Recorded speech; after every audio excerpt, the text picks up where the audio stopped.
Bom, como você acabou de ver aí na reportagem, o nome do Coronel Monteiro II foi projetado para disputa ao governo do estado nestas eleições em uma chapa formada pelo PMN e o PHS, que hoje esses partidos decidiram fechar com o senador Roberto Rocha, que é do PSDB.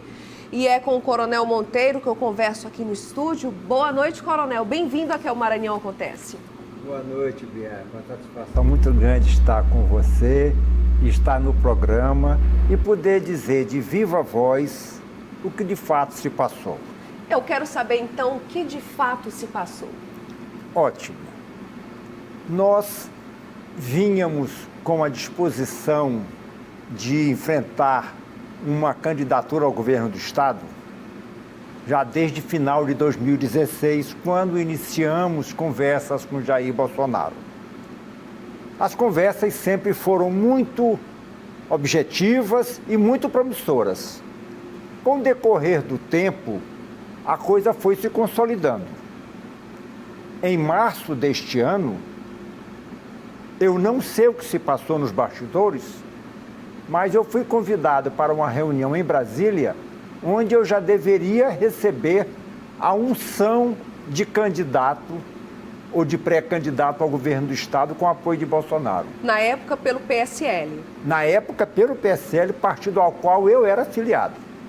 Em lá chegando, recebo de Bolsonaro a proposta, gravada em vídeo comigo aqui, dizendo que me apoiava para o Senado Federal. Eu nunca cogitei com Jair Bolsonaro uma candidatura ao Senado Federal. E pior, ele já estava de casamento marcado com Maura Jorge. Muito bem.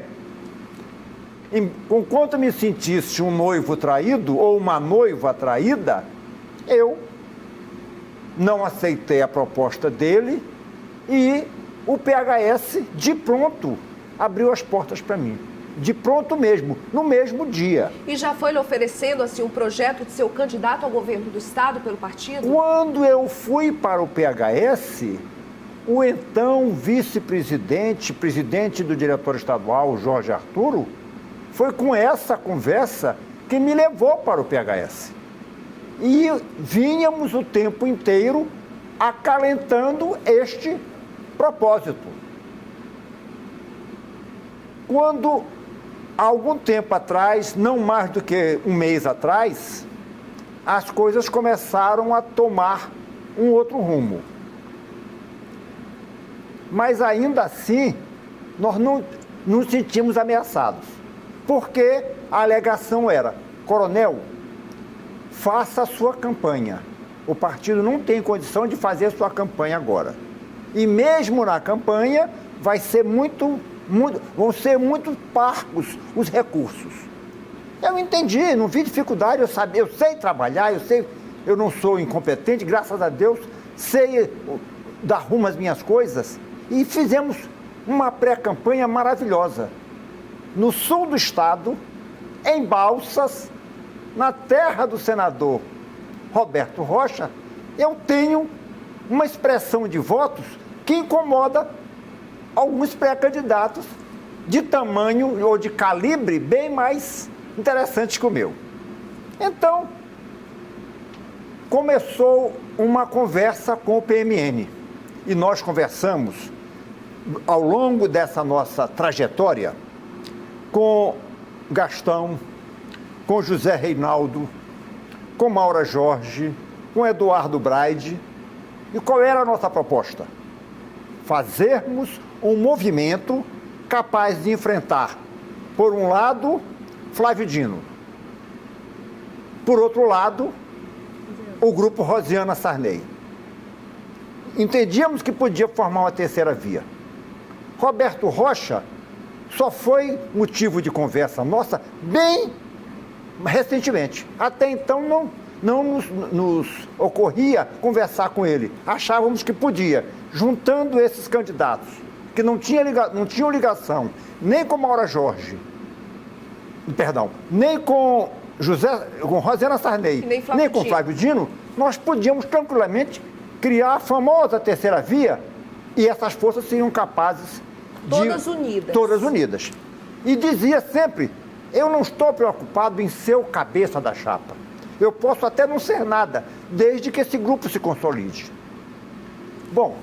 Mas como é que fechou assim e chegou a essa decisão de apoiar Roberto Rocha? Chegaremos lá.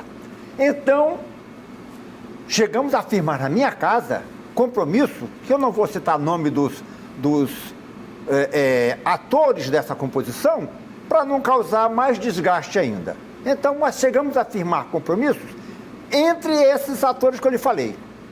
Bem, quando chegou em março que deveríamos ter definido isso... No caso, o compromisso seria essa terceira via. A terceira via. Entendi. Bem, não deu certo a terceira via, saiu um primeiro... O Braide estava muito bem posicionado e achou que não precisava mais dos outros. Fez carreira solo. Ficamos os outros dois a acertar. Quando aconteceu o episódio de Bolsonaro, então os três, cada um fez, seguiu o seu caminho. Bem, nós sentíamos que nós não teríamos condição de sobreviver nesse mar revolto. Ora, o Coronel Monteiro não tem dinheiro. Não tinha, não tenho, e aos 70 anos já não me preocupo mais em ter. O meu ganho é pequeno, é suficiente para a minha dignidade. O partido, pequeno. E o partido me diz assim, na expressão do seu dirigente estadual: Coronel, nós deveremos ter, no máximo, R$1 milhão. E priorizaremos os deputados federais por uma questão de superar a cláusula de barreiras. Entendo perfeitamente isso. Foi uma questão financeira, então? Foi. A questão no final foi financeira. Mas o senhor disse aí no vídeo, nas redes sociais, que se sentiu traído. Quem Sim. foi que traiu o senhor? Sim. Na véspera, 2 dias antes até da convenção, o presidente do diretório estadual me diz assim: Coronel, eu tratarei das questões proporcionais. A coligação proporcional é meu cargo. Fica com o senhor a coligação majoritária. Fica com o senhor, fica comigo. Eu tinha que assumir isso aí. E falei com Roberto Rocha.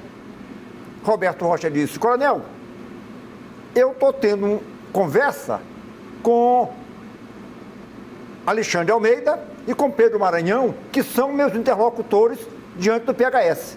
Eu disse: não, eu recebi do presidente do diretório estadual a incumbência de ser eu quem vai tomar decisões na questão da composição majoritária. Então fale com o Jorge Arturo. Falo com o Jorge Arturo, e eu tenho gravado aqui.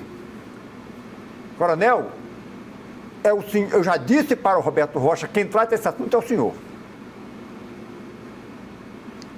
Na véspera da convenção, eu converso com Jorge Arturo. Então ele me diz assim: Coronel, nós resolvemos em reunião dos deputados, o que não é verdade, não é bem verdade, que não haverá candidatura majoritária. Ora, mas se eu era o responsável, eu recebi delegação de competência, cabia a mim. Então o senhor se sente traído pelo presidente do Claro, partido? Eu me sinto traído por isso, porque ele me diz que eu sou a pessoa que vai enfrentar essa questão.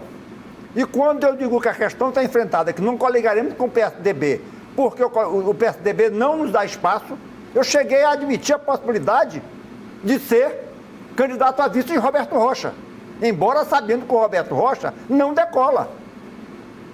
Mas nós teríamos projeção estadual, seríamos vistos, teríamos visibilidade e, num segundo momento, poderíamos nos projetar. Qual vai ser o seu destino, então, dentro do PHS, depois desse sentimento de traição? O senhor vai continuar? Segunda-feira, minha carta de afastamento, meu pedido de afastamento do PHS. Eu não posso conviver o senhor vai porque ficar eu não sem confio. Partido? Sim, sim. Vai ficar sem partido? Sim.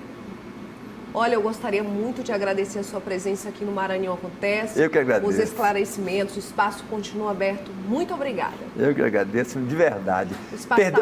Perder o partido é melhor do que perder a honra. Muito obrigada. Boa noite. Boa noite.